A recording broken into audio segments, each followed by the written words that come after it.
I was so stubborn with oiling and moisturizing my scalp and hair, even with scalp issues for years. I woke up one day and said, fuck it, I give up. I started just shampooing and conditioning, and boom, within a month, my scalp was back to normal. I realized that I had high sebum production, that I didn't need any oils. I now have peace, and my hair is growing so wild. Listen, all of the shortcuts that you guys try to take with all of these hacks actually make you take the long way. Trust that exactly where you are is where you're meant to be. So keep your chin up so your crown doesn't fall. Remember, you're royalty. Hey girl, before we get started, girl, why don't you go ahead and subscribe here to my channel and then click on that bell notification, girl. Get this video a thumbs up so you will be notified every single time I post another video, girl, because we get into it now. I am so excited to have this conversation and to speak freely with you. If you are easily offended, then this probably isn't the video for you, because the more intense I get, the more excited I get, the more into the science I get, the more intense my voice is gonna get. So leave if you sensitive. I have been sucked into the whole do-it-yourself Alma fenugreek for hair growth. I now have patches all over my head, and I've recently cut a whole lot off. I'm keeping my scalp clean with normal shampoo and using camellia oil on the scalp. Please stop doing that. Your scalp has a natural oil that comes out called sebum, and you are blocking that oil from coming out. It is not helping the bald spots. It's making it harder. All right. I want you to always remember that. You are causing oxidative stress, but we'll talk about that in a second. I'm now team keeping it clean and simple. I am hoping I can grow my bald head back to shoulder length in a few years, and you will, but you must stop slowing down the hair growth cycle. I know you guys think that you are helping by putting products on the scalp, but you are getting rid of the good bacteria that the scalp needs to strengthen itself so it can remain anchored. A lot of people like to tell you that the hair shaft is dead, but these are people who know nothing about the human body. The cuticle is made of dead keratin cells, so the outer layer of the hair shaft is dead. But if you look at this picture, I'm starting on my left hand side at the very bottom, this little portion where you can see this arrow, that is your blood supply, and the blood supply is directly connected to the hair shaft. Have you ever noticed, like, sometimes if you pull your hair too hard, how there will be a little bulb at the end? Well, that bulb is connected to the blood supply, and the blood supply is what's making sure all of the different bonds and things that live inside of the cortex are thriving. And when there is no longer oxygen flow to the hair shaft, it detaches itself from the follicle. But see, this is the thing, the body is automatically going through a natural hair growth cycle in always anyway, and this is what this picture illustrates when I'm telling you guys about the anagen phase, the canogen phase, the telogen phase, and the estrogen phase. The estrogen phase is just basically a way of saying that the anagen phase is starting over. The anagen phase is the phase where your hair is growing. But you guys, when you are constantly blocking the follicle, you are causing stress to the follicle and cutting off the blood supply. When you stress the follicle, your scalp gets stuck in the telogen phase, which is the resting phase. Is not growing at all. And if you do too much, you actually make your hair all go into the canogen phase, which is the phase where that bulb detaches itself from the blood supply in general. And this is when you will notice your hair coming out in patches. The natural hair growth cycle has been thrown off. I love you. You said period with a capital P. I'll never understand the hostility against free science-based knowledge, but let's put these money-grabbing scammers who are selling y'all some scented cooking oil, aka growth oil, up on a pedestal. Keep pushing the knowledge, queen, because I'm definitely here for it and very appreciative of you. Well, I appreciate you even more, and this is what I've been telling you guys forever. Like, if you go back to videos that I made freaking in 2010, I'm telling you the same thing today as I was telling you then, because the same way that your organs and the way that they're organized don't change, neither does the organization of what's going on in your scalp, right? So that's something that I want everybody to understand. These things are not going to change. One of the things that people love to say in the comment, oh, that may work for you, but everybody's different. Yeah, everybody's different to a certain extent, but at the end of the day, everybody bleeds red. And at the end of the day, before the blood meets oxygen for everybody, it's blue. So yeah, everybody's different. Everybody has different porosity levels. Everybody has different densities. Everybody has different sebum levels, but for the most part, the basic standard information is the same. And by you guys constantly ignoring the basics, you're constantly renewing your hair growth regimen. None of you, everybody that follows a YouTuber, none of you have a YouTuber that has been using the same products for the last 10 years since you've been following them. They may use one or two of the same products, but for the most part, they're switching they routine up every year. At this point, Olaplex is all the craze. Olaplex is one that I stand behind 100%. Why? The same product formulation Olaplex has today is the same product formulation that they had when I first found out about them when I was in cosmetology school. It has not changed. And the changes that they do make, they explain them to you and they tell you why they're making them. And I can count how many changes Olaplex has made to their product formulation on one hand without using half of my fingers.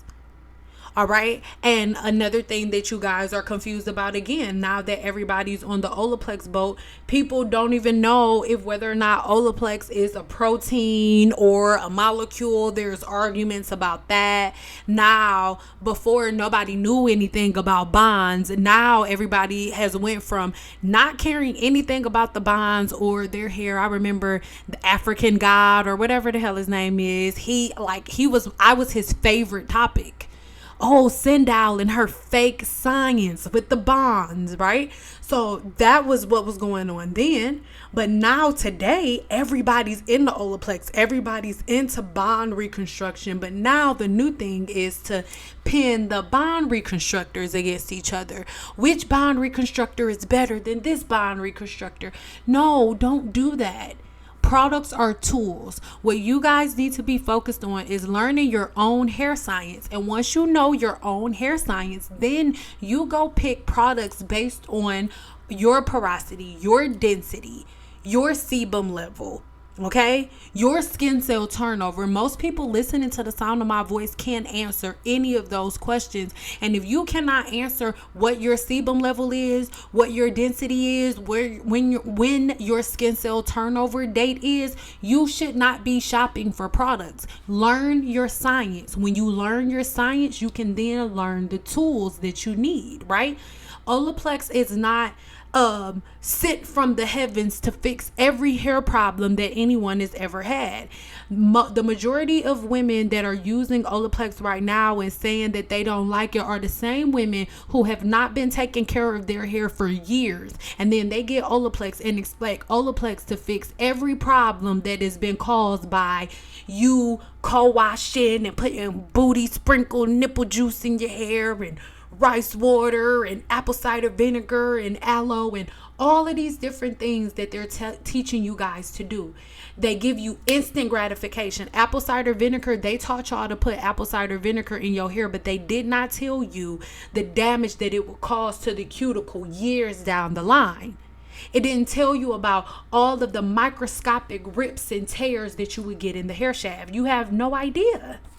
like, oh, you sound so intense. This is the study of my life. This is what I do. I've been a licensed cosmetologist since I was 19, walked away from that form of cosmetology at 26, but I've never left the field. I'm just deeper into the science of hair, right? And so while you guys are doing all of these different team natural hacks and things like that, you guys are causing all of these different types of hair shaft disorders. Right now, take a screenshot of this and go and research all of these hair shaft disorders right now for yourself and their causes. I am not making this stuff up. When I am telling you guys not to do this stuff to your hair, it is for a reason. These are all hair shaft disorders that you have to see under an electron microscope. So most trichologists have the capabilities to see this. You see this first one here that looks like a knot. We love to say single strand knots. Single strand knots is a term made up by YouTubers, but this is the scientific name for that hair shaft disorder. If you have single strand knots, you have split ends. That's a form of split ends, and you have a hair shaft disorder. There is not a product that is going to fix your single strand knots. This is what single strand knots is known as scientifically. I am not making this up. This is caused by over manipulation to the hair shaft. This is caused by not properly setting the hydrogen bond. This is caused by hydro fatigue and you constantly opening and closing the cuticle and not letting it close or open in a uniform manner. Okay, single strand knots is the name that social media gave it, but again, this is the scientific name for it, and no product will fix it. No product will fix it unless you change your regimen. Good morning, Cynthia. I use this hair growth products called the Main Choice Hair Growth. I use the shampoo, conditioner, and leave-in conditioner and edge gel, hair growth grease, and hair growth oil products with the nest. If these products are made by a white man or white woman, so first thing, you need to pick a couple of different products and stick to that. You need to have a set plan for your hair. The number one issue that most women have is you shampoo your hair and then you try to figure out what you're going to do with it. No, plan ahead. What styles are you going to have for the week? What styles are you going to do through the month? Be intentional and plan out your hair. The reason that most people don't know what they're doing is because they have no plan whatsoever. You expect somebody on YouTube, somebody, a hairstylist, somebody else, anybody but you. That's who you have expectancy to give you a routine or to give you a pattern, all right? So the first thing I want you to do is figure out what you actually want to do with your hair and then pick a product. But so far, the only thing that I need you to have is a shampoo, conditioner, and a leave-in conditioner, all right? And the thing is this. You having a black owned business or it being owned by a white person, it being owned by a black person means absolutely nothing. There are just as many dusty black owned hair brands as there are white owned hair brands. It is about the science and the intention of the brand. Okay, like what does it being a black owned business have to do with anything? Some people not gonna like this, but it was not white people that went over there and took black people and put them in slavery. Black people sold black people into slavery.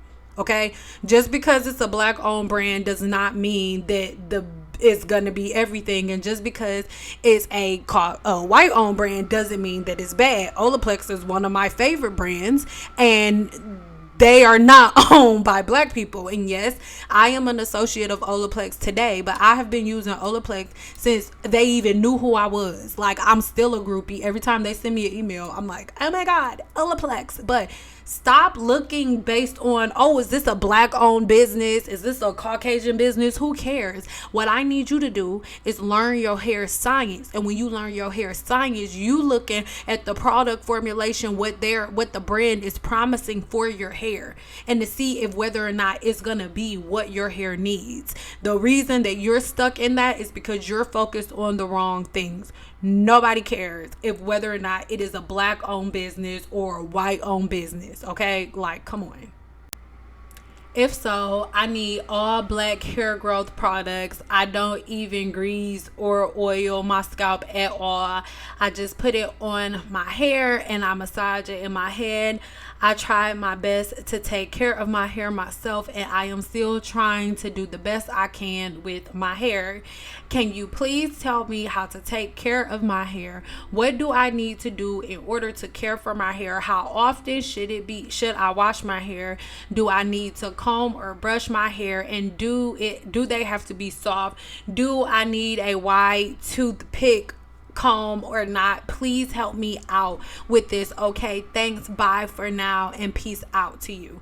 I love you, but I need you to know that you are making this entirely too complicated. All you need is a shampoo, conditioner, and a leave-in conditioner. Shampoo your hair, shampoo with hot water to make sure you open the cuticle. Put the conditioner in there. Only sit under a dryer if you need to open the cuticle. Okay, sit under the dryer for 15 minutes if you have low porosity hair. If you have high porosity hair, sit under the dryer on cool air right before you rinse it out to lock everything in as much as you can. Rinse the conditioner out with cold water because cold water is going to seal that cuticle. Then get a leave-in conditioner, spray that leave-in conditioner in your hair. Either blow out your hair. If you blow out your hair, if you're gonna flat iron it, then get a heat protectant, spray that heat protectant, flat iron, wrap it up, leave it alone. If you need some extra moisture, then add a serum no more than 3 times a week. No more than 3 times in a week. If you are going to not do the heat route and you just want to do a twist out, that's fine too. After you spray the leave-in conditioner, instead of you blow drying, what you're going to do a flat twist. Do a twist out or something, but do not walk around and just let all of those hundreds and thousands of strands dry whenever they feel like it. Sit under a hooded dryer until the hair is dry. Once the hair is dry, separate your curls with the serum, not an oil. Avoid the scalp, and then you are done. Retwist your hair every night before you go to bed. Sleep in a silk or satin bonnet or wrap. If you are wearing your hair straight, wrap your hair every night before you go to bed with a silk or satin wrap.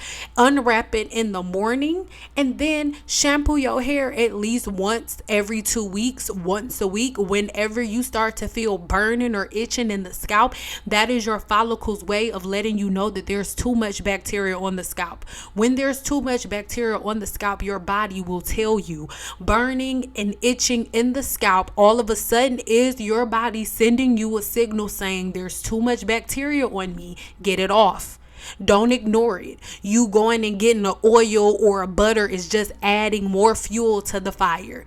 If your scalp is itching, again, your body is trying to give you a signal that it's time to cleanse. So you adding more product and more oil is just going to block the follicle more. It is all you're doing is feeding whatever the bacteria is. Because remember that the fat and the yeast that lives on the scalp love fat. So let's say your scalp is super itchy. You a person that is gonna go follow it up with some coconut oil. Coconut oil is fat, and the yeast that lives in the follicle loves fat. So when you put coconut oil on the scalp, you are literally feeding the bacteria that lives on the scalp and allowing it to grow even larger. This is why it is so important to just keep the scalp clean. We complain about the brands playing y'all. The brands are not playing y'all. Y'all playing yourselves because y'all will not research the human body. You won't. You see this little part right here, this little thing that look like a nipple at the bottom, that is the blood supply. That is representing the blood supply. Whenever the blood supply is attached to the hair's follicle in the anagen phase, this is where the hair is growing. And you see this other tube on the side, this is the sebaceous gland. Do you see this? The sebaceous gland is the gland that is helping your body to produce oil. You do not need to oil the scalp. I know some people love to make the comment like, oh, you sound so intense. Why do you sound so mad and frustrated? Because I am. I have been saying all of this and trying to prevent everybody from getting into this situation in the double digits of years. Most people don't want to repeat themselves one time. How would you feel repeating yourself and trying to help people for 10 years, 10 plus years, and people are like low-key mad at you from trying to help? And this is the thing, I get so intense, not because people talking crap, but because I really care. Like, I really, really, really care. I really care so much. And like, to constantly have all of these one-on-one consultations and every last woman has the same exact issue, I have to show you this. Look under the early telegen, right? Look at the very, very bottom at the arrow where it's pointing, or the line where it's pointing to the sebaceous gland, and pay attention to where the sebaceous gland is. This sebaceous gland is right on the side. And where is the opening of the sebaceous gland? The opening of the sebaceous gland is directly on the scalp. The oil that is produced in this gland has a pathway that leads directly to the scalp to go across the hair shaft and the scalp. If you are a person that is in my comment section still trying to argue about the fact that the black woman still needs oil for her scalp, you are not arguing with me. You're arguing with the creator. That's who you're arguing with, not me. If you telling me that I'm wrong and the human body, or that the black woman still needs to grease her scalp with blue magic oil or whatever, I don't give a damn what your grandma was doing. I don't care what your grandma was doing. If you are sitting here telling me that the black woman still needs to oil her scalp, as you are looking at this is exactly how your scalp looks under an electron microscope. If they go deep into your body and they put, not an electron microscope, if they go deep within your follicle and put a camera there, this is what they will see. The sebaceous gland. The sebaceous gland is pointing directly to the scalp. There is oil called sebum created in this gland, and it goes directly to the scalp. But if you put petroleum or blue magic on the scalp, it goes directly into this pocket. So if there's a comedogenic oil, comedogenic means that it blocks the follicle, that it blocks the pores, right? So if this comedogenic butter is blocking this, it's filling all of this up. It's filling everything here up. This sebaceous gland, this oil, it can't come out through the scalp because you're coating it. So then whatever is in here, do you see all of this? The hair shaft, inside of the hair matrix, all of this. You're filling this up with product. Your scalp does not need to be filled with product.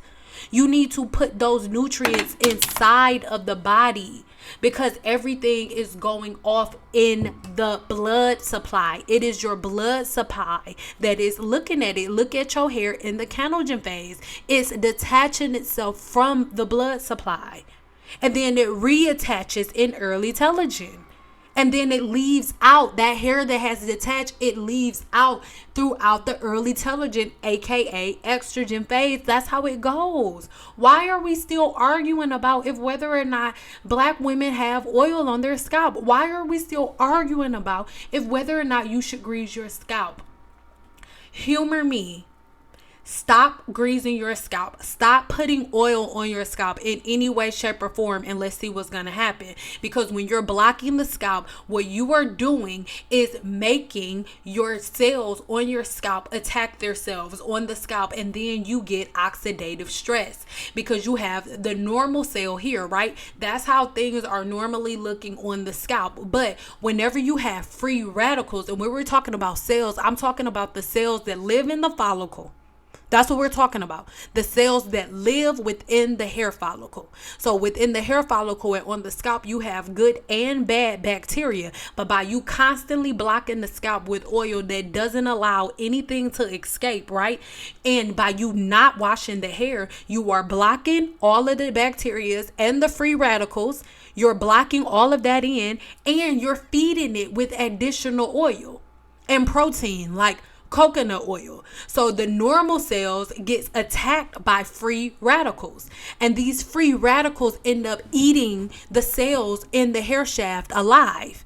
And once they're getting eaten alive, they then become involved in oxidative stress. And the more stress these cells begin to get, and when we're talking about cells, I'm talking about the cells that live within the hair follicle, the cells that are attached to your hair follicle. Okay? When you get oxidative stress, those cells get so stressed out, and then they detach their cells from the blood supply, and then you have bald spots in your head. That is what's happening. If y'all start shampooing the scalp, stop putting all of these random homemade products that y'all are not educated enough to produce, stop doing all of this extra stuff to your hair, I guarantee you, your hair will turn around almost overnight. Detox the scalp and get a real hair regimen that's simple, and I guarantee you, your scalp will be different overnight. I'm gonna read it again. I was so stubborn with oiling and moisturizing my scalp, and had that even with scalp issues for years. I woke up one day and said, fuck it, I give up. I started just shampooing and conditioning, and boom, within a month, my scalp was back to normal. I realized that I have high sebum production, that I didn't need any oils.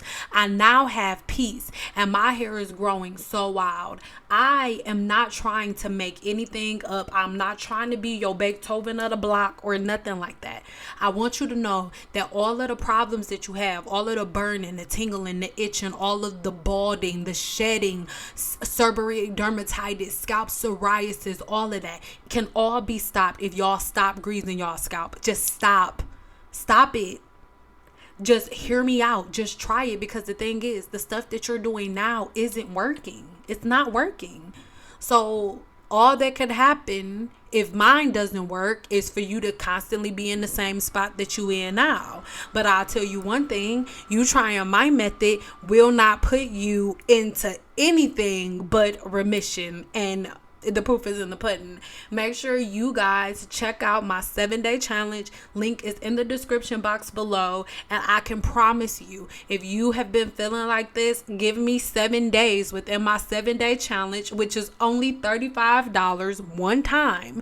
Give me 7 days in my 7-day challenge, following everything exactly the way I say, and keep doing my 7-day challenge for a month, and I guarantee you your scalp issues will be gone for $35 one time. Or just simply do the things that I've been saying in this video. It's simple, but with my 7-day challenge, I just hold your hand the entire way through. But if you don't need your hand hold, if you don't need any extra help, do it yourself. You don't need me. You got it.